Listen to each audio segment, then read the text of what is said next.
I overwrite. I made that comment recently in a Facebook group of writers that I belong to. And the response I got was not only overwhelming, but it was encouraging. And in this special 48th episode of Horrible Writing, I want to share with you what everyone else had to confess. That will never work. You can't put yourself seriously. Don't. Oh my God, that's another thing. That's bad. You probably should find other hobbies. You ever want to stop? Be happy. Well, you don't bother me. I've seen better people. Do you really want to? And my third grade, give it up.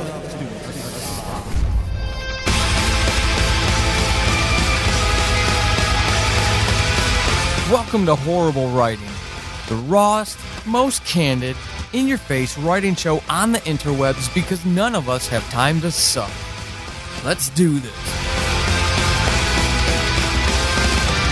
Hey everybody, Paul Sading. Welcome to episode 48 of Horrible Writing. I hope this finds you well. Now, I was editing my horror novel, The Scales, a book I'm looking at releasing in the spring of 2019, if all things go as planned. But I was going through that. So just some quick background. I was editing. I hate editing to the point where my wife bought me a Write Without Fear, Edit Without Mercy ceramic block to put right in front of my computer monitors because she knew how much I was suffering or how much I think I'm still recovering. So now the context is Chasing the Demon came out in June 2018. This is July 2018 as of the recording. I have a non-fiction book coming out this fall and an anthology of holiday horror stories called 12 Deaths of Christmas is coming out in time for the holiday season 2018. I've done a lot of writing. I've done a lot of writing since I wrote The Scales. And as those of you who are faithful to the practice know, when you write a lot, you get a lot better. So as I was editing 12 Deaths of Christmas, I was actually pleased with myself and I could focus on enriching the story instead of screwing up all the dumb things instead of fixing all the dumb things I screwed up or the easy things I screwed up.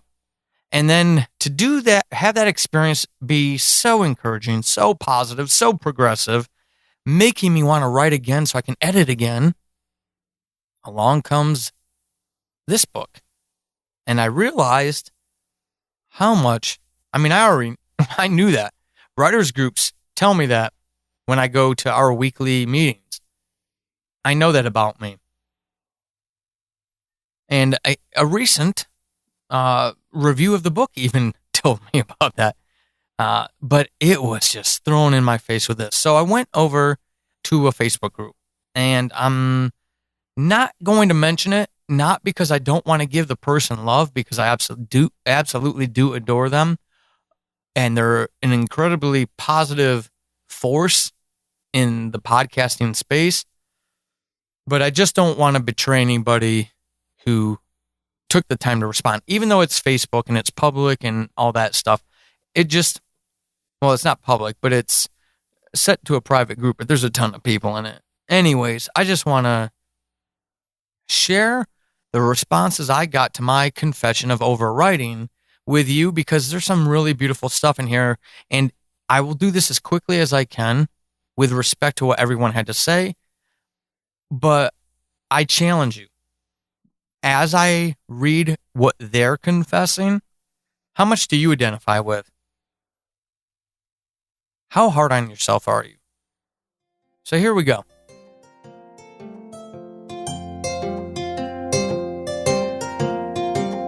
This episode of Horrible Writing is brought to you by an upcoming nonfiction book that I have for you. All about selling more books by leveraging podcasting. Did I get your interest? Sign up for the newsletter or keep tuning in to these episodes to hear more about a novel idea to podcast. Coming soon.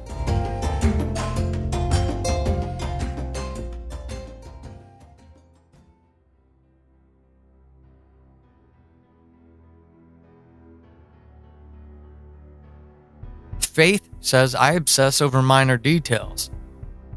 Bridget says I beat myself up with the fact I haven't got a publisher yet. Sean says I don't have confidence in my own writing, and so I equivocate. Stacy says I struggle with picking a main plot for my fantasy novel. I continue to find holes or feel like it's never unique enough, or it's just like something else I've read before. Overthinking. Melissa says I always run after a shiny new story when my current one gets hard. Danilo says I never finish writing something. Got dozens of 3-page documents. Emily gets distracted and sometimes I'm just plain lazy. Ray, I procrastinate. David says I take hours to find the perfect word. Sue, I obsess over critical things people put in reviews of my books, even if the reviews are 4 out of 5 stars ones. Then I start to believe the people who read it before I published were lying to me when they told me it was great. Jimmy says I mentally beat myself up with the largest chunk of insecurity I can grab. Shane says I write crap. Desiree confesses hundreds of unfinished works despite regularly publishing. Cindy says I'm terrified of ridicule and criticism. I'm convinced other writers are motivated to sabotage, not lift up another. Thus, I won't let anyone read what I've written. Roland says I make simple stories complicated. Kristen says I don't finish one book before I start on the next. Same with series. Randall says I rewrite sentences in my head that I don't like while reading other authors' books, even famous authors. Mary said, I fear I'm too stupid to know that I'm too stupid. People like my stories, but I fear it is patronizing, kind of like, aw, how sweet, she wrote a cute little story. Carolyn says, I always wonder what if this first book takes off. I have to have a second. Sarah says, I lose interest after writing the end. It's out of my system. Now on to the next idea. Delphia says, my comma game is not as strong as I originally thought.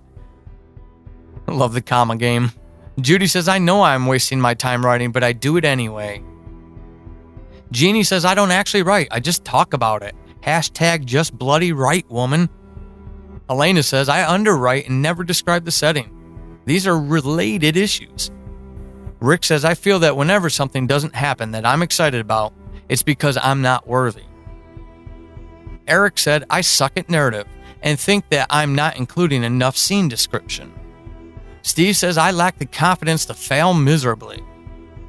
And James says, I once set out to write a sequel to a stage play and allowed myself to just write and write and write. And when I thought to stop and count the pages to see where I was at, I was sitting at 250 pages and only nearing the end of the second act. So, writer friend, writer brethren, let's commiserate. How much of yourself did you identify in those statements? Now, I ask that because candor lifts everyone. You know, empowerment through candor. That's been the tagline of this show since the first episode. And when we go out into the world, all of us, we all do this. We wear a mask for the world to see. We show the world what we think the world should see of us. We're not our true selves. In candor, being real, even if it's just in this sliver of who we are as people, is healthy. So, instead of being a hypocrite and demanding that you go do it, I went and I did it. And I was overwhelmed by the response that I got. I did not expect that kind of response. But it was great. It was great in the fact that I hope that everybody who beat themselves up in that thread, who confessed so openly, actually found empowerment in community, through community. That they weren't alone. That they've screwed something up that they don't write as well as, air quotes, they should, and they're not alone. One of the worst things that we can do is fill our head with toxic thoughts and then confirm those toxic thoughts by looking at the world through a biased prism, seeing and adhering to putting unfair, disproportional weight to the negative things we hear and see about what we create versus the things that are positive, that are encouraging, that may be critical, but they're constructive. How much do we pay attention to those things? And then how much do we fixate on the negative?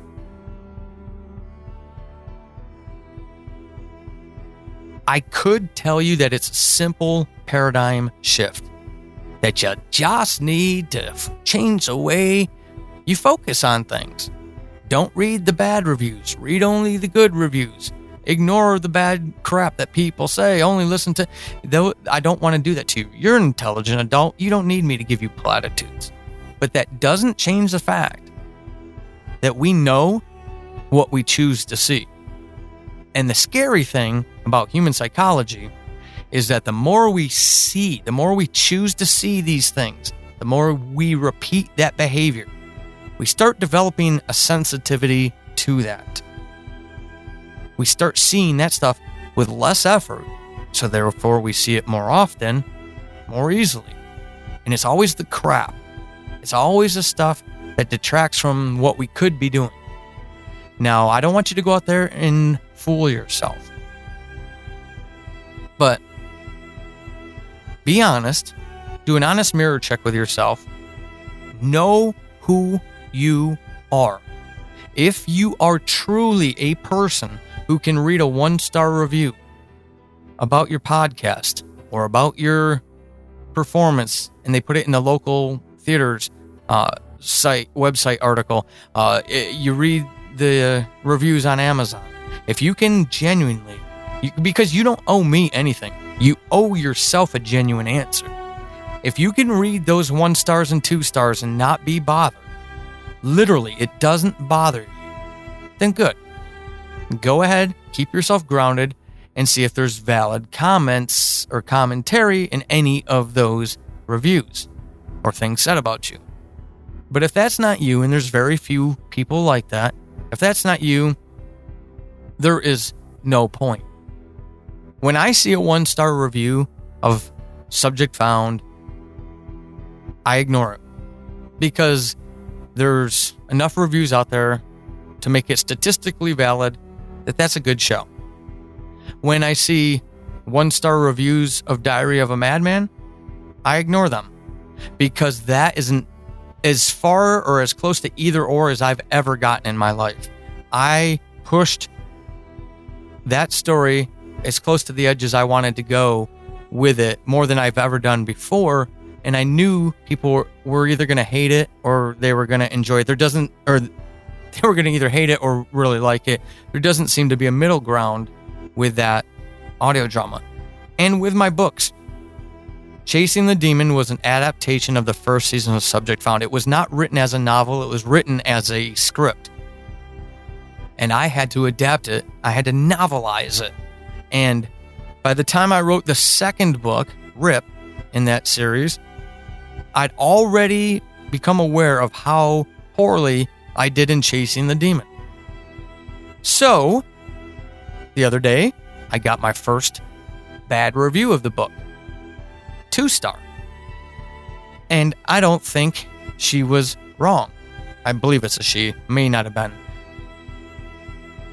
I'm going off of the screen name here. But the reviewer, I don't think they were wrong. Because some of the things that they said, I already agreed with. From 7 years of podcasting and having trolls in the public space, still struggle with negative comments. If you don't have 7 years of being exposed to people telling you why your work sucks, because I care about you, would honestly, highly, seriously stress and ask you to not expose yourself to that stuff. There's nothing good out of it. And the reason I believe that with all the conviction I can have is because you're a writer. And at some point in your process, you're going to have somebody edit your work. And you're going to do your due diligence and find a legitimate editor. And then you're going to have other people screening it, proofing it. You're going to have the beta readers, sensitivity readers, advanced copy readers. Right? You're going to have these things. They're going to give you what you need to hear. The people out on Amazon aren't. There's no reason to expose yourself to 1 and 2 stars. 3 stars, I think there is. 5 stars, there may be. Really, you find your meat in the 3 and 4 stars, right? That's where you didn't do everything perfectly, because you know you didn't. And you're going to get something out of there that you can think about. That's one way we can stay away from some of the stuff that we shared in that I Confess thread on that Facebook page. I loved it. I thought it was so healthy to see and to show each other that none of us are perfect, no matter where we are in the game. None of us are. So if you're on the other end of this microphone, the earbuds in your ear as you're jogging, as you're riding to work, as you're driving to work, as you're walking the dogs, whatever, none of us are. And I mean, I'm nobody to talk. Literally, I've been an author for a month. So I'm the last one. But none of us are. If we're real with each other, though, we can support each other. We'll be sensitive to that stuff. We'll know when to step in, step up, and help somebody else out. And that's what it's all about. So, I hope this double week episode is helpful to you. I hope you enjoy it. And I hope you remember the next time that creeping doubt comes in, the next time you become the punching bag for your inner critic, that you stop the voices. Don't allow it. Literally cut it off. Stop that thought train. And if you're one of those procrastinators, definitely go back to episode 47 and give a listen to what Eric has to say. All right. Until episode 48, keep being epic. This has been Horrible Writing, and hopefully after this episode, you suck less than you did at the beginning. I am Paul Sading, your host extraordinaire. You can find me over on the Twitterverse at Writing Horrible and over at paulsading.com/horrible-writing. Until next time, suck less.